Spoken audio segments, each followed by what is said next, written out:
Hello, welcome to Taking Liberties Radio, episode 1 for season 6. Welcome to 2019, everybody. I am Lee, and joining me, as always, is Vicus in Canberra. Hey, how's it going? Yeah, good. Happy New Year, mate. Happy New Year, yeah. So, one of the topics we're going to talk about is pretty close to your New Year experience because you went to New Zealand on holidays. Yeah. So I went on a walkabout through New Zealand. I got to enjoy the sights of the South Island. I got to admit, so this is actually interesting. So New Zealand topped 2018's World Freedom Fraser Freedom Index. Yep. So that's the one that's run by Cato in. It's one that works in association with Cato. So the Fraser Institute is a Canadian think tank, and they Yep. work with Cato to produce the their economic freedom of the world index. Yeah. So the point is, this is the counterpart to. So this is the other freedom index that's out there because there's obviously the Heritage Institute one Heritage and the Heritage Foundation, yeah. Institute, yeah, Heritage Foundation, and obviously that leans more towards conservative ideas being representative of freedom, whereas the Fraser Institute and Cato are just going like they try to do a flat out calculation in terms of how free or less free the government is Yep. across everything, Yep. not how close is it to conservative values. Yeah, well, I mean, I guess the you're gonna have, I mean, because all of these things are weighted, right? You because Yeah. it's not like there's a index that comes down from the heavens on a couple of tablets, and from that we then determine the nature of freedom. It's always a case of, well, what is more important? What's and it's not like there's indices for other things as well. So there's journalism freedom and all sorts of other aspects. But yeah, certainly I think for us as libertarians, what Cato and Fraser does is going to be pretty closely aligned to what the kinds of things that we think are important. And in particular, they have a personal freedom and then economic freedom kind of weighting, or there's sort of two aspects. Correct. Yeah. And I So mean, that yeah, they create a bucket of things related to economic freedom and a bunch of things related to personal freedom. yeah, Now, what I've always found hilarious is Hong Kong typically has topped the list on both personal and economic freedom for the last for as long as these lists have existed, and this is the first time in either of those lists that I've seen Hong Kong drop places. yeah, So it looks like that the Chinese government is having an impact because personal freedom went down. That was the big thing. That was the big thing in the index. Personal freedom went right down in Hong Kong. yep. So we're starting to see the effect of that Chinese influence, the People's Republic of China's influence on Hong Kong politics, or the Hong Kong body politic, per se. Yeah, I mean, the current president is now president for life, Xi Jinping. Yeah. Like when you have people starting to declare that they're president for life, that's generally a good sign that maybe things are going to be less free, because and certainly there's a sort of a heavy emphasis coming out of his administration on sort of nationalism and all sorts of crackdowns on a variety of across the entirety of China. So yeah, it's not a huge surprise, I guess. And, Yeah, sorry. and obviously the other one that's gone down is Switzerland, because Switzerland usually rates high on the Fraser Institute's one because it's got high personal freedom, not as high on the economic freedom, but very high personal freedom. Yep. And that's taken a dip too. Yeah, so yeah, it's interesting because if and we'll put a link to the report so you can have a look for yourself, but in the show notes, Switzerland has moved up one place and yet its score has dropped by 0.03 since since the sort of 2015 2016. So it's interesting that just by virtue of other people dropping more, it actually has gone up the rankings. Yeah. So the two big, obviously the two standouts there are what's happened is Hong Kong has gotten worse, and Ireland has gotten really shit apparently in the last couple of years. Yeah. So Ireland has dropped a whopping 4 places, and that's pushed Switzerland from, I think it was third up to second. Yeah. Yeah.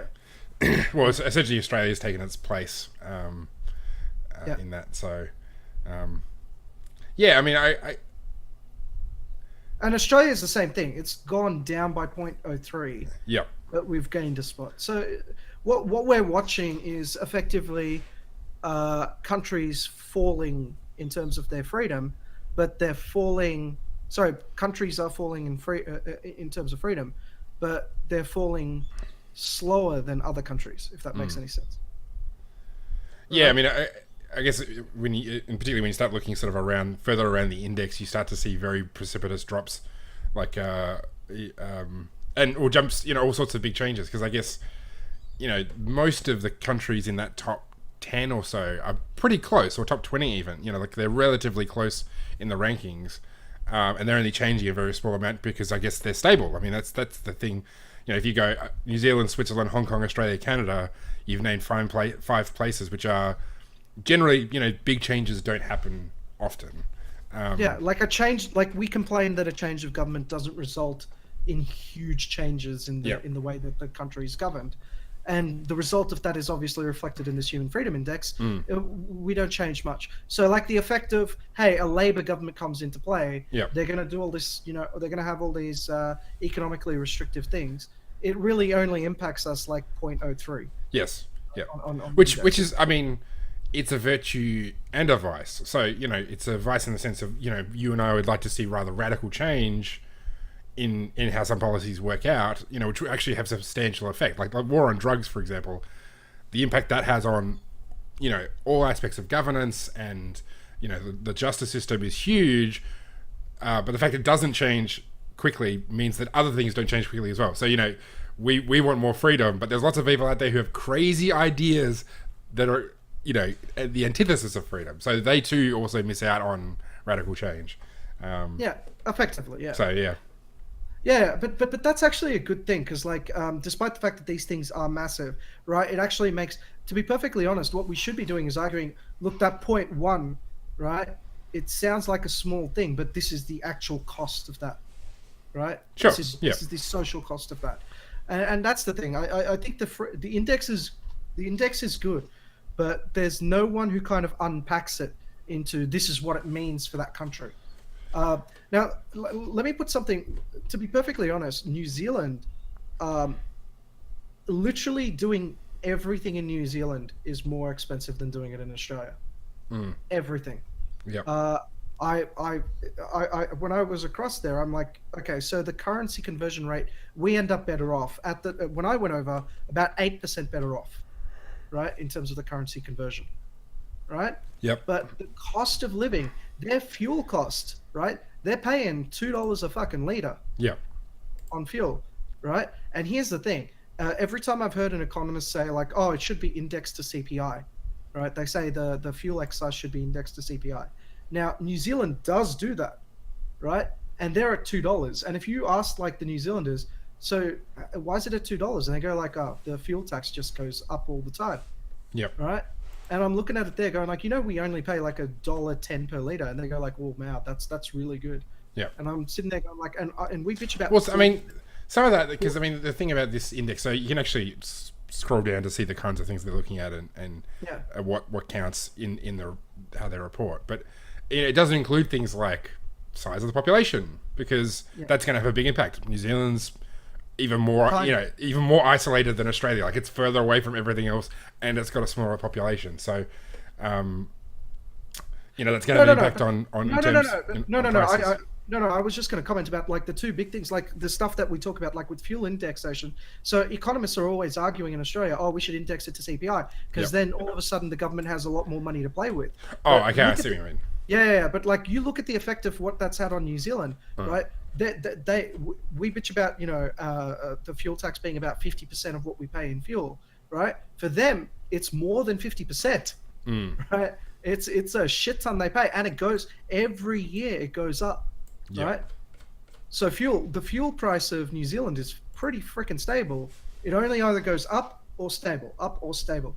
So and you know what's hilarious? You would think, oh, the oil cartels must be raking that cash in. The answer is no. The oil cartels don't make any of that money. That's all going to them. That's all going to the New Zealand government.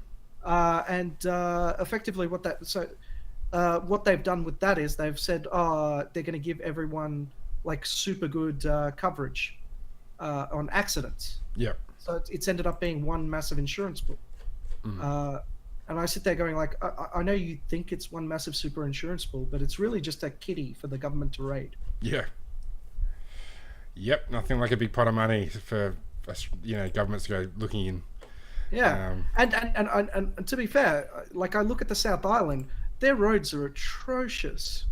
mm, Some of the worst in what is purported to be a first world country. They're some of the worst roads I've ever driven on. yeah, I okay. mean, they're really fun. Don't Yep. get me wrong; they are fun to drive on. I love a rally car drive, right? Yep. But the question becomes: do you need your entire country to be a rally car driving scene? Yep. I would hazard to say that most people visiting New Zealand would probably say a first world country should have first world roads. Well paved roads. Sure. I mean, well, we libertarians and roads. I mean, this is a very triggering subject for me. I just have to say. No, I mean, I actually thought the same thing when I went to Ottawa in Canada, because their roads were crap. But that's because it freezes, for like a third of the year, and it's like minus 20, and roads don't survive so well in that kind of weather. So, sometimes with these things, there can be. I mean, I don't know what the South. I mean, obviously, it gets cold in the South Island and it gets frozen, but whether it gets that frozen, I'm not sure. But I have my doubts if it gets that frozen. yeah, Nothing in the southern hemisphere, with sorry, that's a lie. Argentina and Chile do, yep, but most of the things in the southern hemisphere don't get that far south. yeah, okay, So, I mean, I'd be very skeptical to find out that there was tundra-like conditions in the South Island. yep, But look, I've driven around the North Island as well. The drive between Wellington and Auckland is pretty good, yep, right? But outside of that, I mean, the Rotorua path is good, but yeah. New Zealand, in terms of what, to be perfectly honest, I think it's the case New Zealanders aren't very wary of what you get outside of New Zealand, or they are, and they end up moving to Australia. yep, Their government does not seem like one that. It seems like they do a lot of social welfare spending, yep, but the things that we would consider, the things that we would say are important for a government are not things they tend to do. sure, So, like, most people would say the government should build roads. New Zealand government doesn't seem all too interested in that. yeah, Most people would say the government should provide, like the government should provide, a sense of security, like a military, right? Like a decent enough military to protect that island. I don't seem particularly interested in that either. no. Yeah.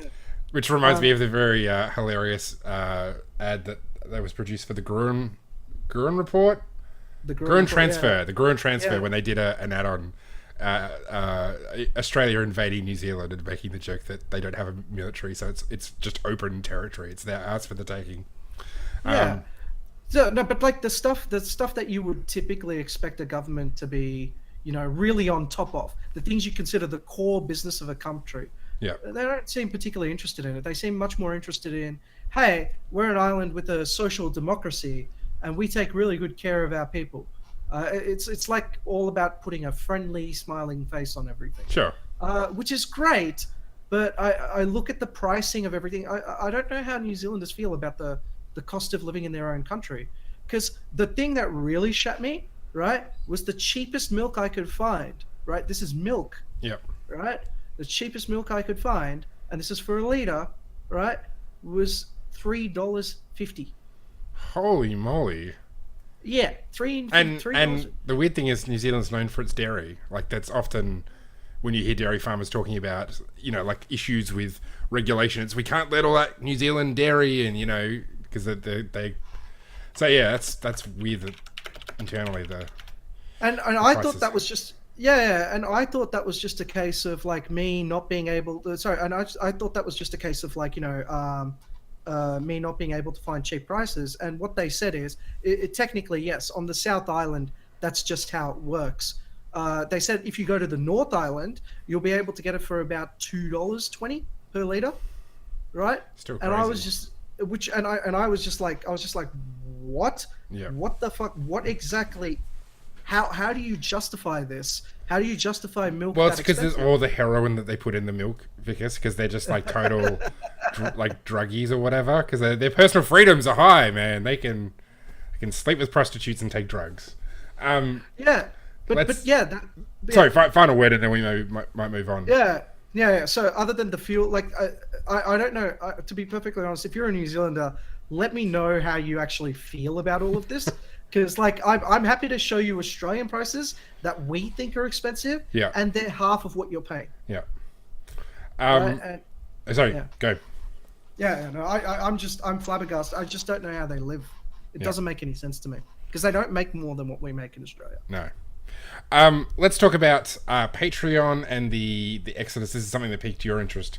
So Uh, explain, yeah, like maybe do a little bit of background, like what's happened with Patreon, and particularly with the Dave Rubens and Jordan Peterson and Sagon and all of these other guys and Sam Harris, and yeah. Sam Harris.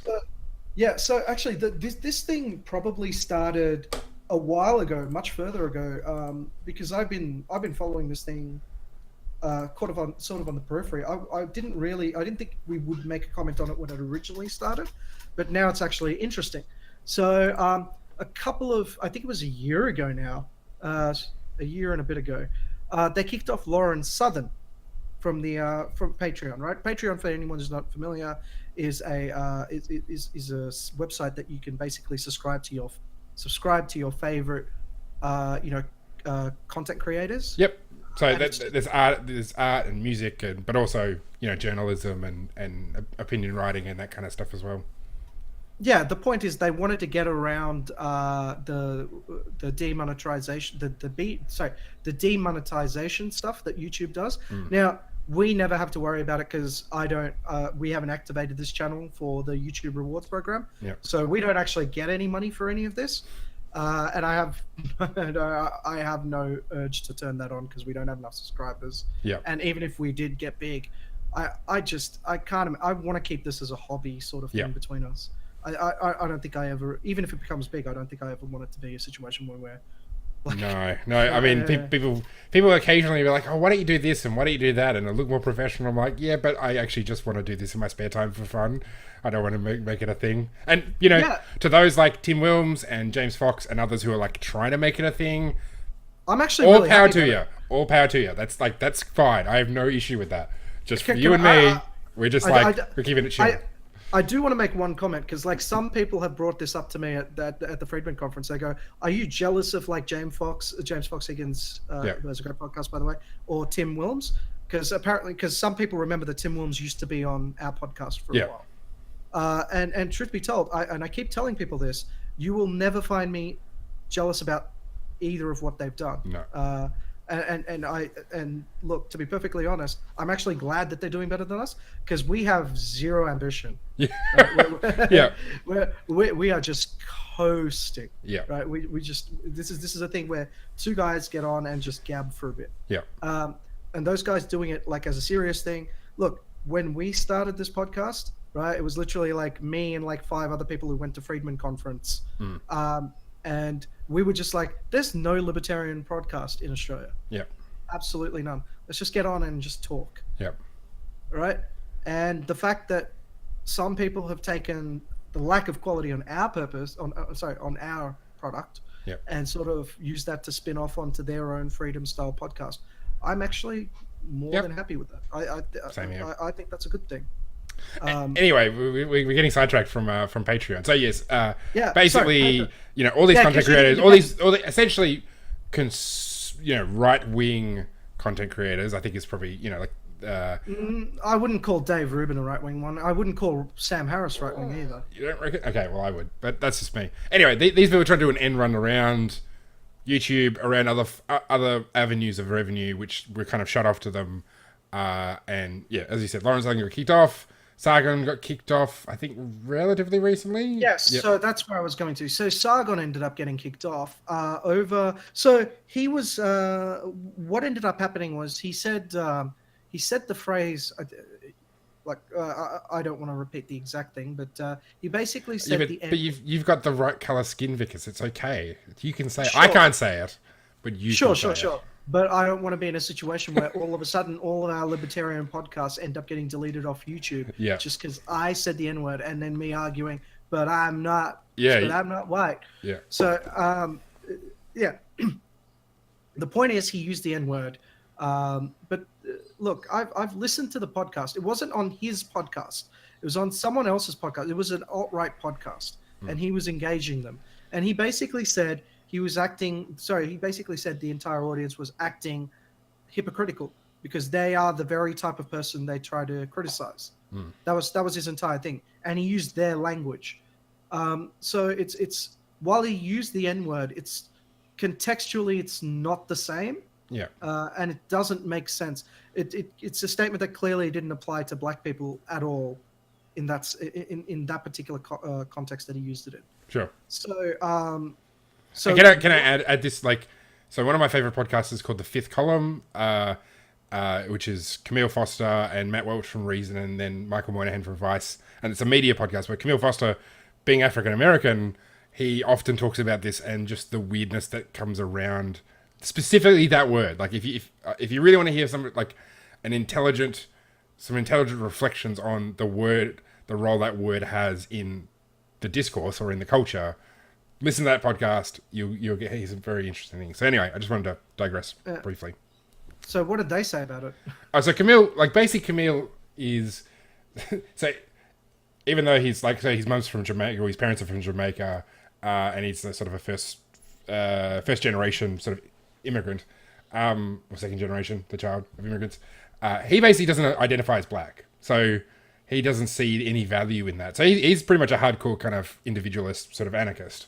So he Sure, just sure, sort of, sure, sure. yeah. So All of that- he just thinks that, like, the idea that he is a black person just by virtue of his skin color is just silly. And so he Sure. when discussing the word, he's often, he's saying, well, this thing we can, he essentially wants to neuter the power of the word, and Okay, thinks the way, and the fact that I imagine he would say of Sargon Akkad, he used it in a particular context. It's clearly not aimed at black people, therefore he shouldn't be, he should be free to say the word. Like, he should be free to say a word, not in any event, but, like, particularly in that context, the fact that he's being punished for saying this word, even though it wasn't in the kind of context that the word arose in. Yeah. Does that make sense? So, Yeah. Yeah, that makes sense. So Yeah. so what ended up happening is, because he used that word, immediately Patreon. So sorry, with the Lauren Southern thing, they asked, because that was the first person they ever cut off. They said, "What is the standard you're using?" And Jack Conte, the CEO of Patreon, said manifest observable behavior, so mob. And they said what they were looking for is that as the criteria for being a reason to kick off from Patreon. And they basically used the same description for what Sargon did. They said they didn't care that in that context, it didn't, it wasn't what do you call it, insulting. It wasn't actually talking about black people. They don't care. It's his ongoing behavior that's the problem. It's the manifest observable behavior that's the problem. Sure. And obviously now they've been reassuring a whole bunch of people that that's the rule. It's Sargon. They just didn't want Sargon on in the same way that they didn't want Lawrence Southern on. But what that's triggered is that's ended up triggering Jordan Peterson from leaving Patreon. Mm-hmm. That's triggered Sam Harris from leaving Patreon. And it's Dave Rubin is the next biggest name that's gone off. There have been thousands of other creators that have left. There's a whole bunch of other people. There's a whole bunch of subscribers that have left. Mm-hmm. So I think Philip DeFranco mentioned on his show that they've noticed a massive drop in their Patreon payments. Mm-hmm. But he said basically what he's hoping is that they'll all go on the DeFranco Elite or something. Yeah. He's actually got his own payment system in play. Right. Okay. So he's big enough to actually get money another way. But it looks like it looks like Patreon was hemorrhaging a lot of people, and they wanted to move to Subscribestar. Right? People were looking at Subscribestar, which offers a very similar service as what Patreon does. Right? Okay. Yeah. Yep. But as soon as that court wind, PayPal refused to make payments to Subscribestar. All right. Okay. So now people are arguing that there's collusion between finance people, and it's all a hit on conservatives. So there is. I mean, it's entirely possible it is, and I don't think that would make any difference, really. I think it definitely is. I don't think you need to actually make the argument for a conspiracy. That seems actually, to me, it's pretty fucking out in the open. Yeah. What I'm genuinely surprised by is that. So Patreon doing that. Sure, they could do that. But the block out of Subscribestar by PayPal, that confuses me. because I didn't know PayPal wanted to get involved. But what surprises me is that no other payment system. So you've got Alipay, you've got like all sorts of credit card payment systems. I'm surprised that none of them popped on and said, "Yeah, we'll do it." Yeah. Well, I mean, So so people often talk about the kind of the balkanization of the internet as yeah, like a bad thing, and I actually think it's fine. I think it's fine if if all these right wing figures or people associated with right wing figures all get kicked off Twitter, they all get kicked off Patreon, or they leave both social media or that kind of thing and start their own thing. All power to them. Good on them. Like I don't want to use Gab, but like if people want to leave Facebook for Gab, fine. yeah, I'm fine with that too. Yeah. So I mean, like, the issue is there the capability for people to create new payment systems? Is there the capability for Yeah, and that's where it gets tricky because the answer is no. It's not easy for people to do it. There's a whole well, yeah, bunch but of sorry, is it not easy because it's just a hard thing to do in the first place, or is it not easy because there's institutional frameworks that, like, starting a new bank in America or Australia is probably not an easy thing to do because of the regulation around banks. So, so creating a that's right wing credit card company which is regulated by ASIC or whoever it is in the US, like that's legitimately a problem. But yeah. like, So the that's fact actually that so nobody's that's literally what I was going to say. So yeah, yes, yeah. it's, So, but like yeah, something with social media like Gab, the reason that people haven't created the right wing Facebook, well, that's yeah, because it's just like actually hard to create a network that people want to use. Like, for all the problems that happen with Facebook, it's a system that mostly works. It's a system that lots of people are on, and network effects mean that it's only those sort of top couple of social media companies are going to have all the users. yeah. So the Where funny, where somebody could create a right wing Facebook or right wing conservative sure. friendly Facebook, it's just So hard.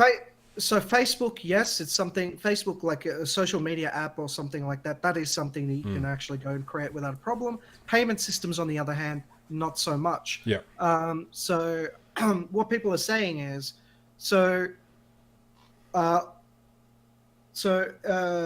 eBay. Sorry, no, not eBay. PayPal technically already has restrictions and requirements in terms of how it works, and theoretically. So there's a YouTube channel called YouTuber Law, right? Which is a lawyer who is basically explains cases all day. He's probably got the biggest law channel on Facebook, and he started proceedings against eBay based on their collusion with Patreon, yeah, because it is collusion, and technically these, if he can prove it, I mean everybody knows they colluded, but if he can prove it in court, it is technically a major, what is it, antitrust. antitrust violation. Yeah, Yeah. So that the thing is,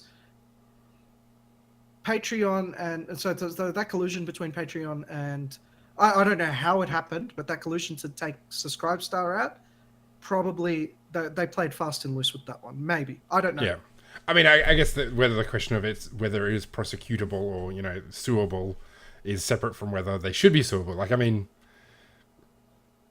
yeah, I think there's going from sort of libertarian first principles, it's hard to arrive at the conclusion that antitrust is something that the government should be involved in. So, Okay, so I'm that's inclined. that's a separate. I mean, that's a separate issue. I'm inclined to agree, but I hazard to take away the check and balance without taking away the protection first. You always take away the protection first, and then As you in can the take fact that PayPal is protected because of the nature of the nature of regulation. financial regulation. Yeah. I wonder if So PayPal would be included in those things because it's not a bank. They're not a credit card company. they're a payment system. So But they're essentially an intermediary between banks and yeah, credit card companies. And yeah, yeah, and those are regulated. are they? Yeah, they are. Okay, They are all right. absolutely regulated. Yep. That's why Google Pay, Apple Pay, and all those things took so long to get off the ground because they had to meet the regulatory Okay. approval. I mean, I guess then it becomes a question of like, in what way does the regulation work? Is it like the certificates of of necessity in in the US, where if you want to start a removal business, you have to get the permission of all the other removal businesses in the state to get a license, or is it's just annoyingly difficult to start these things? Because I mean, I think it matters how the regulation actually works as to whether it's how would I put it? From a libertarian perspective, whether it's a really big issue.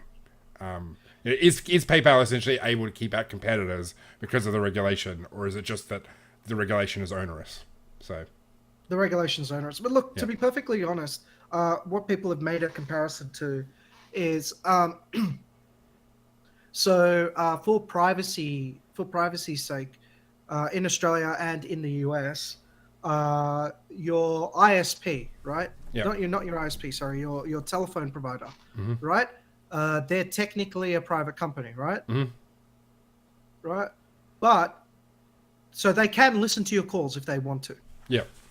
Right, but if they hear you saying something negative about the company, right, they're not allowed to terminate your contract right there and then.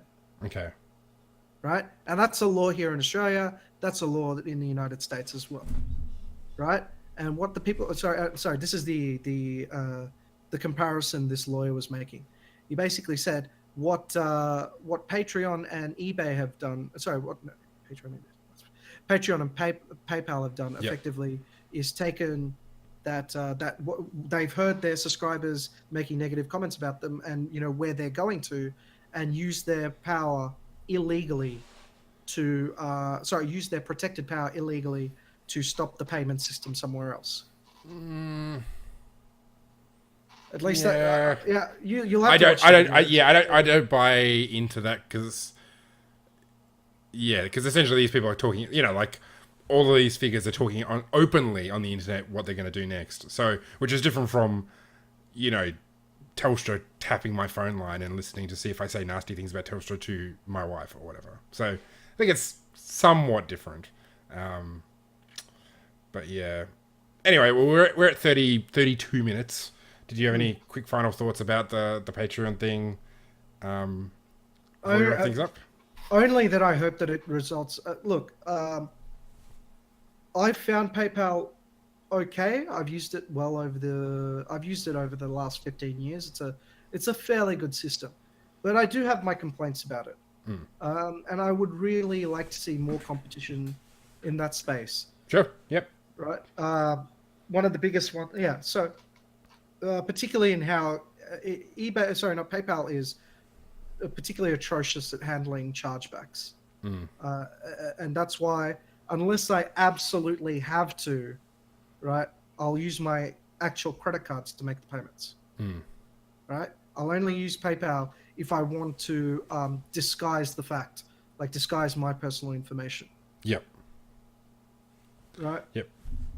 But other than that, if I don't want to obfuscate it, I'll just pay for it directly. And that's that's been something that's been a problem for PayPal for years and years and years.